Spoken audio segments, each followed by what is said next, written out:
அல்ஹம்துலில்லாஹ் வஸ்ஸலாத்து வஸ்ஸலாமு அலா ரசூலில்லாஹ் வ அலா ஆலிஹி வ ஸஹ்பிஹி வ மன் தபிஅஹும் பி இஹ்சானின் இலா யௌமித்தீன். அம்மா பஅத். அன்பார்ந்த அல்லாஹ்வின் நல்லடியார்களே, சகோதர சகோதரிகளே, எமது வாராந்த வகுப்பினூடாக நாங்கள் பல எங்களுடைய வாழ்க்கைக்கு தேவையான விடயங்களை படித்து வருகிறோம். அந்த அடிப்படையில் நாங்கள் கடந்த வகுப்பிலே சலாத்துல் ஜும்மா தொழுகை சம்பந்தமான சட்டங்கள், அதனுடைய சிறப்புகள் என பல விடயங்களை நாங்கள் பார்த்திருக்கிறோம். அதில் நாங்கள் படித்த விஷயங்களில் சிறிய ஒரு மீட்டல் ஒன்று செஞ்சால் நல்லா இருக்கும்னு நினைக்கிறேன். அதில் நாங்கள் ஜும்மாவுடைய சிறப்பு சம்பந்தமாக நாங்கள் சில ஹதீஸுகள் உங்களுக்கு சொன்னோம். அந்த ஹதீஸுகள் ஞாபகம் இருக்குதா?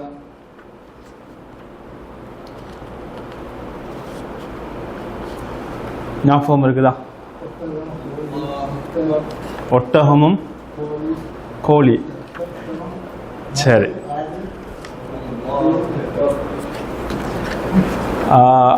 ஒரு கேள்வி, இன்னொரு கேள்வி நான் கேட்குறேன். கேள்வியாக கேட்டால் அவங்களுக்கு ஞாபகம் வரும். அதாவது, ஒரு பெண் ஜும்மா தொழாமல் இருந்தால் அவ குற்றம் பிடிக்கப்படுவாளா இல்லையா? ஏன்? பெண்களுக்கு என்னது? ஜும்மா கடமை கிடையாது இல்லையா? ஜும்மா கடமை கிடையாது என்ற அடிப்படையில். சரி, அதுக்கு புறம் வருவோமா? சரி, ரைட். அடுத்தது, ஜும்மா தொழுகையுடைய நேரம் என்ன சொன்னோம்?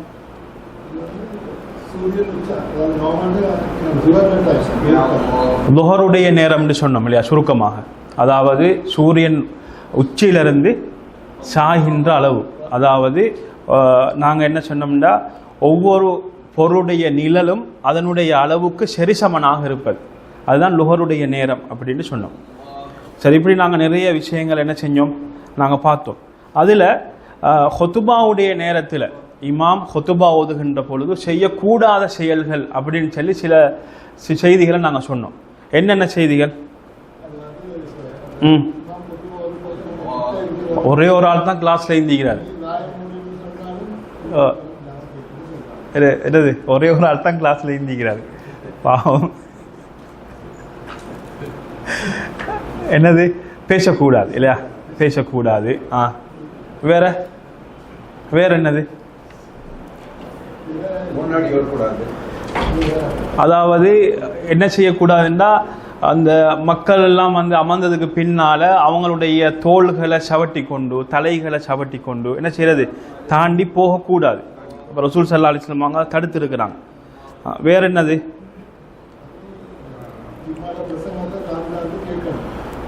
அதாவது எங்களுக்கு டிஸ்டர்ப் ஆகிற மாதிரி, அதாவது மற்றவர்களையும் தொந்தரவு பண்ற மாதிரி, அல்லது வந்து எங்களுக்கும் கேட்க இல்லாத மாதிரி கூட எந்த செயல்களும் செய்யக்கூடாது. அப்போ இப்படியான பகுதிகளை நாங்கள் என்ன செஞ்சோம், நாங்கள் வந்து அந்த கடந்த வகுப்பினூடாக நாங்கள் பார்த்தோம். சரி, அதில் இன்னொரு கேள்வி என்னென்னா,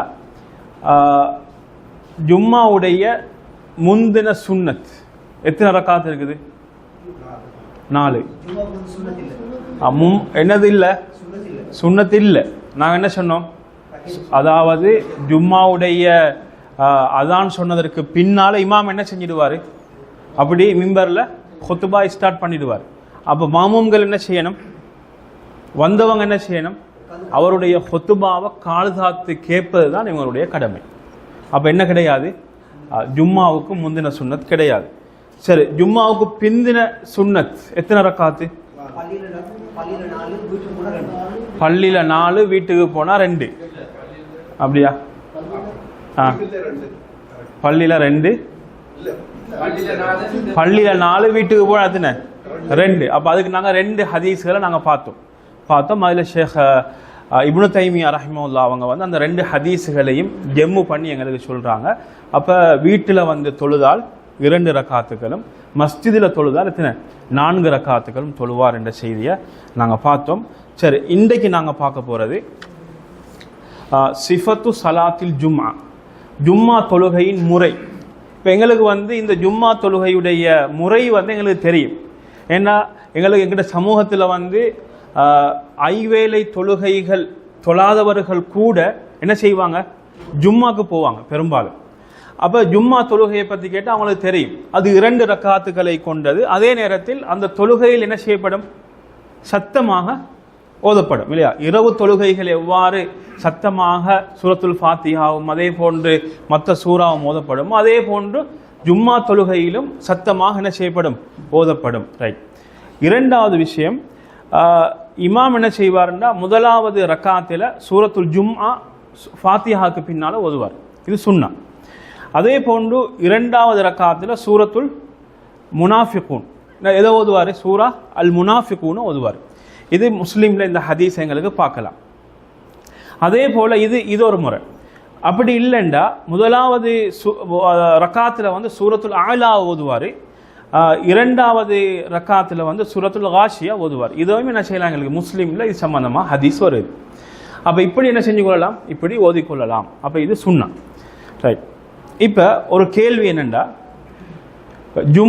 ஜும்மாவுக்கு ஒருத்தர் பிந்தி வாராரு, தொழுகை நடந்து கொண்டு இருக்குது. அப்போ பிந்தி வாரவர் ஜும்மாவுக்கு எதில் வந்து சேர்ந்து கொள்றாருன்னு கேட்டால் 2வது ரக்காத்தில் வந்து சேர்ந்து கொண்டார். இமாம் 2வது ரக்காத்தில் சூரத்துல் ஃபாத்திஹாவோ அல்லது இன்னொரு சூறாவோ ஓதிக்கொண்டிருக்கின்ற பொழுது, கியாமில் இருக்கின்ற பொழுது சேர்ந்து கொண்டார். அப்போ இவருக்கு ஜும்மா கிடைக்குமா கிடைக்காதா, கிடைக்குமா கிடைக்காதா, கிடைக்காது. கிடைக்கும். ஒரு ரக்காத்தை ஒருத்தர் எத்திக்கொண்டால் அவருக்கு என்ன கிடைக்கும், ஜும்மா கிடைக்கும். ஒரு ரக்காத்தை எத்திக்கொண்டால் அப்ப அவர் என்ன செய்யணும், இன்னொரு ரக்காத் தொழுதா போதும். ரைட். இப்ப இமாம் ருக்கூல இருக்கிறாரு, 2வது ரக்காத்துல இமாமோட வந்து சேர்ந்து கொண்டார். அப்படி இமாமோட வந்து சேர்ந்து கொண்டால் இவருக்கு ஜும்மா கிடைக்குமா, கிடைக்குமா இல்லையா, கிடைக்கும். அப்ப எப்படி கியாமில் இருக்கின்ற பொழுது அந்த ரக்காத் அவருக்கு கிடைக்குமோ அதே மாதிரி என்ன செய்யும், ருக்கூல இருந்தாலும் அவருக்கு அந்த ரக்காத்து கிடைக்கும். சரி. இப்ப இவர் வந்து இமாமோட 2வது ரக்காத்துல சுஜூதுல வந்து சேர்ந்தார். அப்ப இவர் என்ன செய்யணும், 4 ரக்கா, அதாவது துஹரா தொழணும். இவர் என்ன செய்யணும், துஹரை தொழ வேண்டும். அதே போன்று தஷஹுதுல வந்து சேர்ந்தார். அப்ப அந்த 2வது ரக்காத், ஒரு ரக்காத்தாவது இவர் கிடைக்கல என்று வந்துட்டு அவர் என்ன செய்யணும், அவர் துஹரை தொழுது கொள்வார். அப்ப இது கிளியரா இல்லையா. சரி. அடுத்தது ஜும்மாவுக்குரிய சில சுன்னாக்கள் அது சொல்ல போறான். அதுல முதலாவது அத்தபிகீரு இல ஸலா, தொழுகைக்கு நேர காலத்தோட போறது. இது சுன்னா. எதுக்கு, ஜும்மாவுக்கு நேர காலத்தோட போறது. அப்ப இதனுடைய சிறப்பு சம்பந்தமாக வரக்கூடிய ஹதீஸை நாங்கள் பார்க்கலாம். ரசூல் ஸல்லல்லாஹு அலைஹி வஸல்லம் அவர்கள் கூறுகிறார்கள், மனிகத்தஸல யௌமுல் ஜும்ஆ, ஜும்மாவுடைய தினம் யார் குளித்து கொள்கிறார். எப்படி குளிக்கிறார்னா உஸ்லல் ஜனாபா, ஜனாபத்து குளிப்பதை போன்று. அப்ப பரிபூர்ணமாக குளித்து கொள்றார். சும்மராஹ ஃபி ஸாஅத்தில் ஊலா, அப்ப குளிச்சு கொண்டு பரிபூர்ணமாக குளித்து கொண்டு முதலாவது நேரத்தில் இவர் போறார். அப்படி போனால் ஃபகஅன்னமா கர்ரப பதனத்தன், ஒரு ஒட்டகத்தை சதக்கா செய்த நன்மை இவருக்கு கிடைக்கும். யாரை 2வது நேரத்தில் போறாரோ அவரு ஒரு மாட்டை சதக்கா செய்த நன்மை அவருக்கு கிடைக்கும். ஒமன் ராஹ ஃபி ஸாஅத்தி ஸாலிஸா, 3வது நேரத்தில் யார் போறாரோ அவரு கொம்புள்ள ஒரு ஆடு, அப்படின்னா அந்த முழுமையாக வளர்ந்த ஒரு ஆட்டை சதக்கா செய்த நன்மை அவருக்கு கிடைக்கும். அதே போன்று 4வது நேரத்தில் யார் செல்கிறாரோ அவர் ஒரு கோழியை சதக்கா செய்த நன்மை கிடைக்கும். அதே போன்று யார் 5வது நேரத்தில் யார் செல்கிறாரோ அவர் ஒரு முட்டையை சதக்கா செய்த நன்மை அவருக்கு கிடைக்கும் என்று சொல்லிட்டு ரசூல் ஸல்லல்லாஹு அலைஹி வஸல்லம் அவர்கள் கூறுகிறார்கள், இமாம் ஹுதுபாவுக்காக வந்து அவர் மிம்பரில் ஏறி அவர் ஹுதுபா செய்ய ஆரம்பித்து விட்டால் மலக்குமார்கள் என்ன செய்து விடுவார்கள், அப்படியே வந்து அந்த ஹுதுபாவை செமி மடுப்பதற்காக வேண்டி உள்ளே வந்து அமர்ந்து கொள்வார்கள்.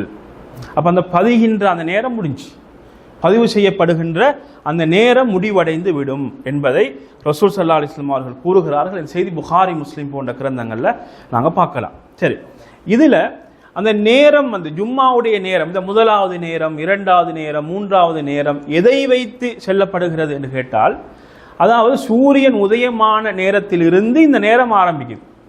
அப்போ சூரியன் உதயமாகறதோட இந்த நேரம் என்ன செய்து ஆரம்பிக்குது. அப்போ அதிலிருந்து என்ன செய்யும், ஒவ்வொரு நேரமாக ஒவ்வொருத்தருக்கும் அதுக்குரிய அவங்க போகிற நேரத்தை வச்சு அதுக்குரிய நன்மைகள் கிடைக்கும் என்பதை நாங்கள் விளங்கிக் கொள்ள வேண்டும். சரி, அடுத்தது ஜும்மாவுக்கு போகிறதுக்கு முன்னால் குளித்து கொள்வது என்னது? சுன்னா. குளித்து கொள்வது சுன்னா. அப்போ இந்த சுன்னா என்ற பகுதியில் நீங்கள் பார்க்கலாம், புகாரி முஸ்லீம் போன்ற ஹதீஸில் அந்த ஹதீஸ் கிரந்தங்களில் பதியக்கூடிய செய்தி, ஒசுலுல் ஜும்மா வாஜிபுன் அலா குல்லி முஹ்தலி, வயது வந்த ஒவ்வொருத்தருக்கும் ஜும்மா தினத்தில் குளிப்பது கட்டாயமாகும். என்னது? ஜும்மா தினத்தில் குளிப்பது கட்டாயம் என்று ரசூல் ஸல்லல்லாஹு அலைஹி வஸல்லம் அவர்கள் கூறினார்கள்.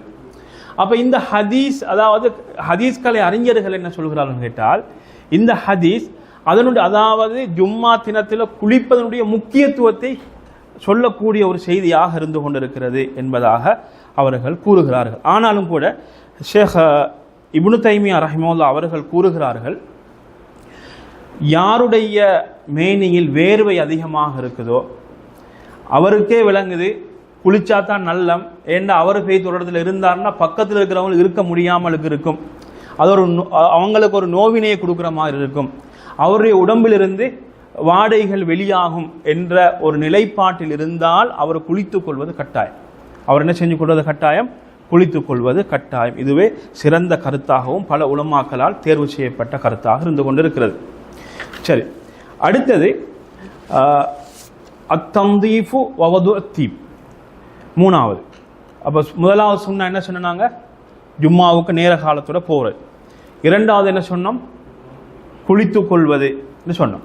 மூணாவது சுத்தம் செய்து கொண்டு அதே நேரத்தில் வாசனை திரவியங்களும் பூசிக்கொள்வது.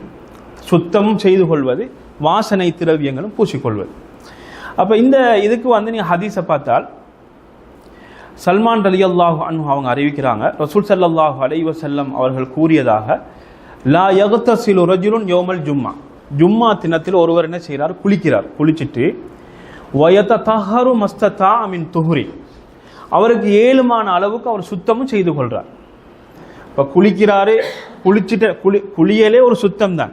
அதற்கு பின்னால் என்ன சுத்தம் என்று வந்தால் நகங்களை வெட்டி கொண்டு மற்ற முடிகளை இறக்க வேண்டிய பதில் முடிகளை கலைந்து கொண்டு, அதே நேரத்தில் அவர்கிட்ட இருக்கக்கூடிய எண்ணெய் அதை எடுத்து தலையில் தேய்த்து கொண்டு, அதே போன்று அவரிடத்தில் இருக்கக்கூடிய வாசனை திரவியத்தையும் அவர் பூசிக்கொண்டு, பின்பு யஹ்ருஜு ஃபலா யுஃபர்ரிகு பைன இஸ்னைன், அப்போ அப்படியே பள்ளிக்கு பெய்த்து சஃப்ல பெய்த்து ஒரு இடத்துல அமர்றார். அப்படின்னா இரண்டு பேர் உட்கார்ந்து இருக்கிறாங்க, இடைவெளி இல்லாத ஒரு நேரத்தில் ரெண்டு பேரையும் பிரிக்காத நிலையில், ரெண்டு பேரை பிரிக்காத நிலையில் அவர் போய் அமர்ந்து கொள்வார் என்றிருந்தால், அல்லது அவர் அல்லாஹ் அவருக்கு எவ்வளவு தொலை நாடி இருக்கிறானோ அவைகளை அவர் தொழுது கொள்வார் என்றிருந்தால், தொழுது கொண்டு பின்பு இமாம் ஹுத்பா செய்கின்ற பொழுது வாய்மூடி மௌனமாக இருந்து அவர் இமாம் சொல்கின்ற செய்திகளை காதுகாத்து கேட்டால்,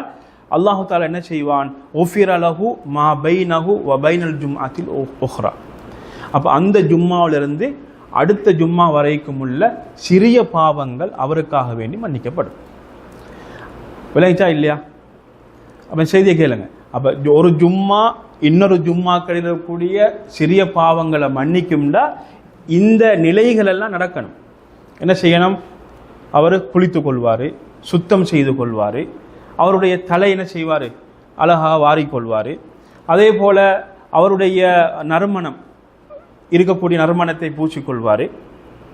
இப்போ வீட்டிலிருந்து வெளியாகி மஸ்ஜிதுக்கு சென்று இரண்டு பேரை பிரிக்கின்ற அளவுக்கு இல்லாமல் அவர் அந்த மஸ்ஜிதுக்குள் சென்று அவருக்கு அல்லாஹ் எதை நாடி இருக்கிறானோ அவருக்கு ஏழுமான அளவுக்கு அவர் தொழுவார். தொழுதுட்டு இமாம் கொத்துபா ஓதுகின்ற பொழுது இமாமுடைய கொத்துபாவை காலு தாத்தி யாருடன் பேசாமல் கேட்டால் அவருக்கு என்ன செய்யப்படும்? அந்த ஜும்மாவிலிருந்து அடுத்த ஜும்மா வரைக்கும் உள்ள சிறிய பாவங்கள் மன்னிக்கப்படும். இது புகாரியில் இந்த ஹதீஸ் பதிவாக இருக்கு.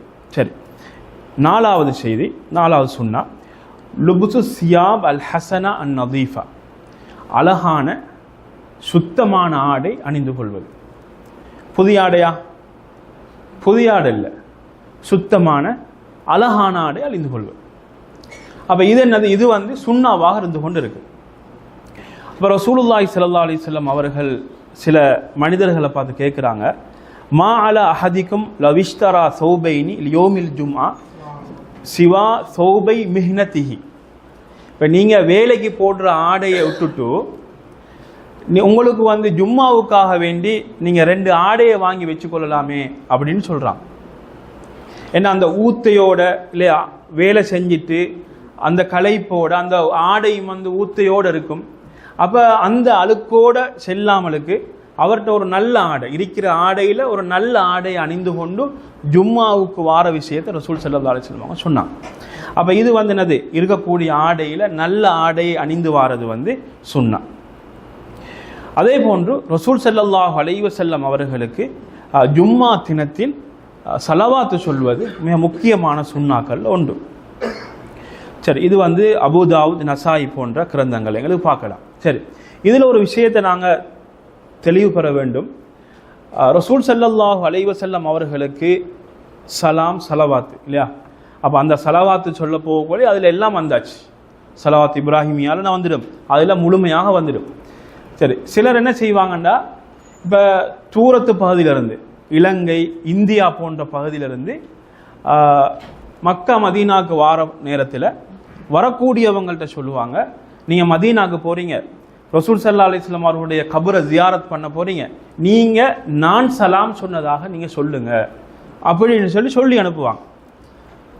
கேட்டுக்கிறீங்களா காதில்? அதிகமாக சொல்லுவாங்க. ஆனால் இந்த முறை வந்து இது வந்து மார்க்கத்தில் அனுமதிக்கப்படாத ஒரு முறையாக இருந்து கொண்டிருக்கிறது.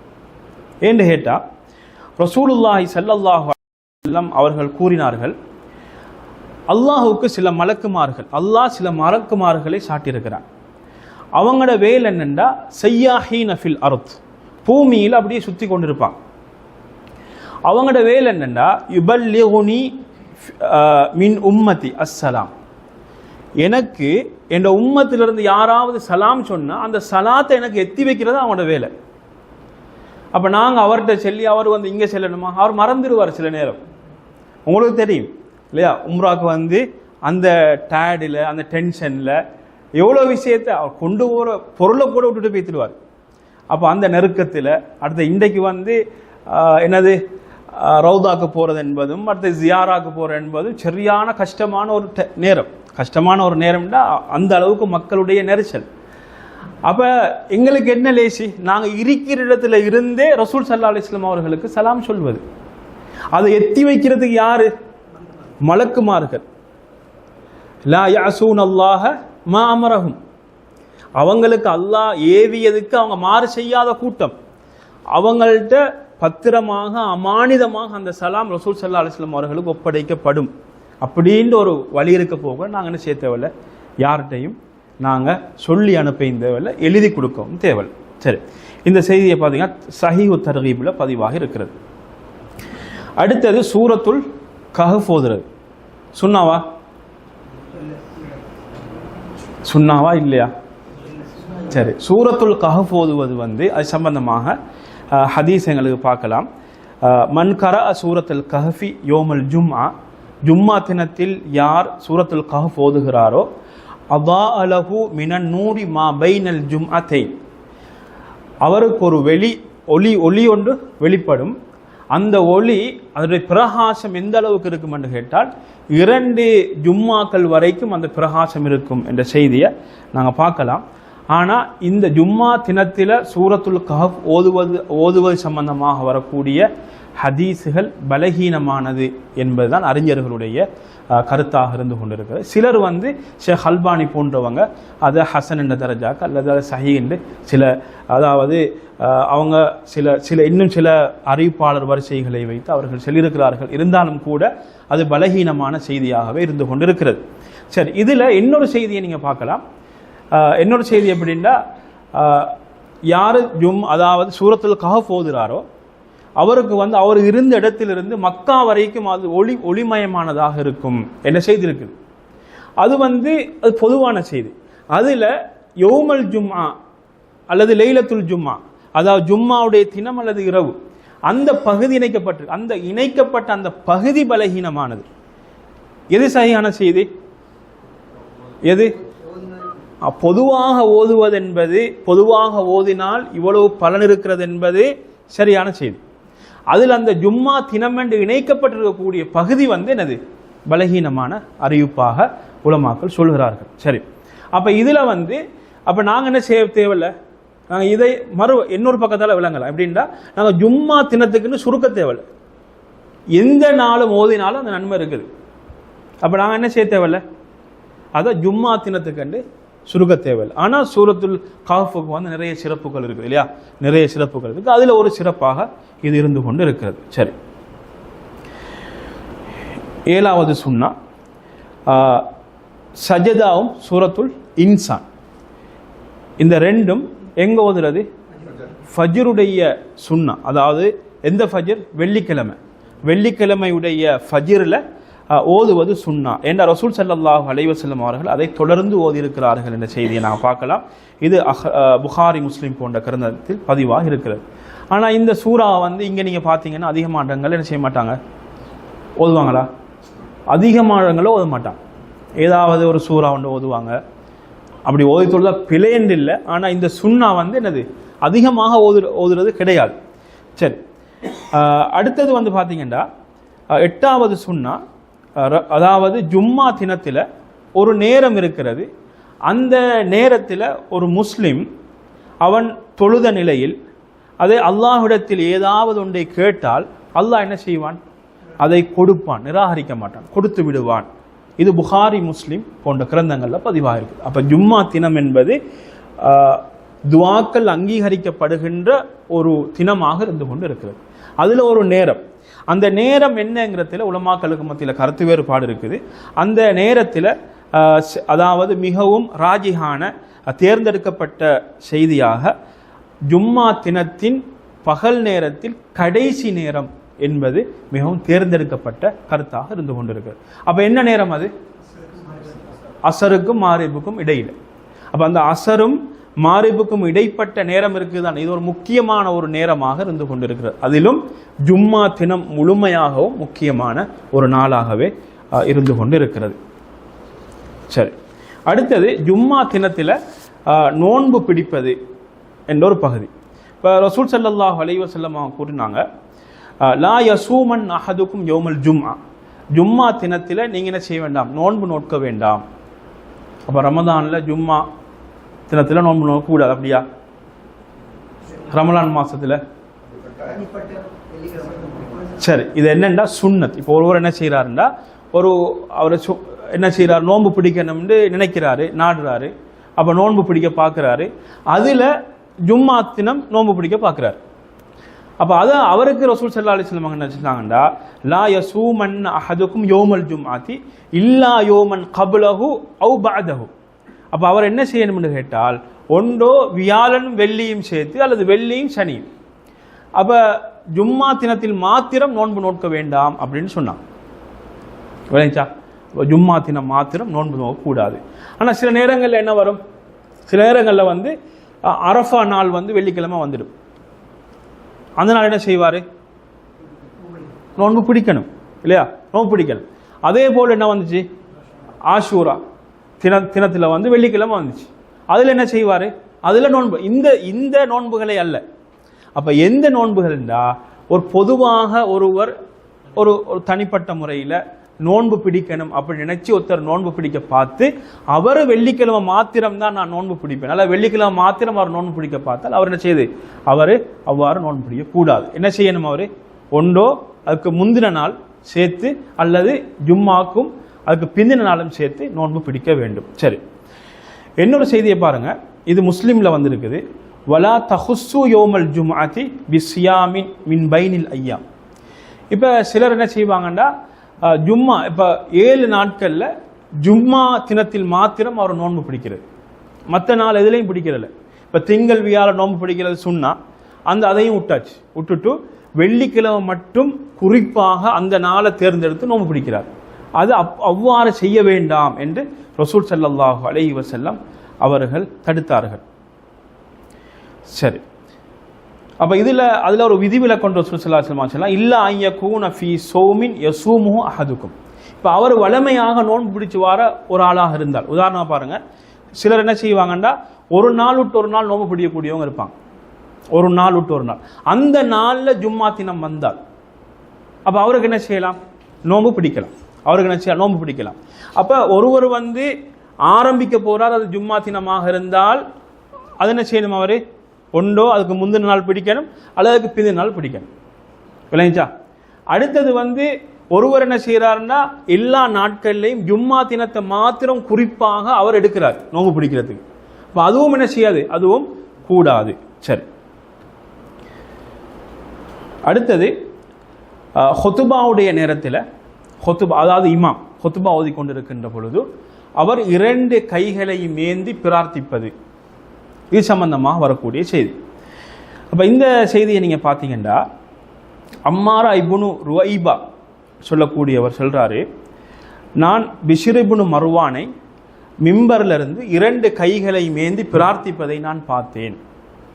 அப்போ அம்மாரா இப்னு ருவைபா என்பது சஹாபி ரலியல்லாஹு அன்ஹு. அவங்க மர்வான், அதாவது பிஷ்ர் இப்னு மர்வான் சொல்லக்கூடியவர் மிம்பரில் 2 கைகளை மேந்தி பிரார்த்திப்பதை நான் கண்டேன்.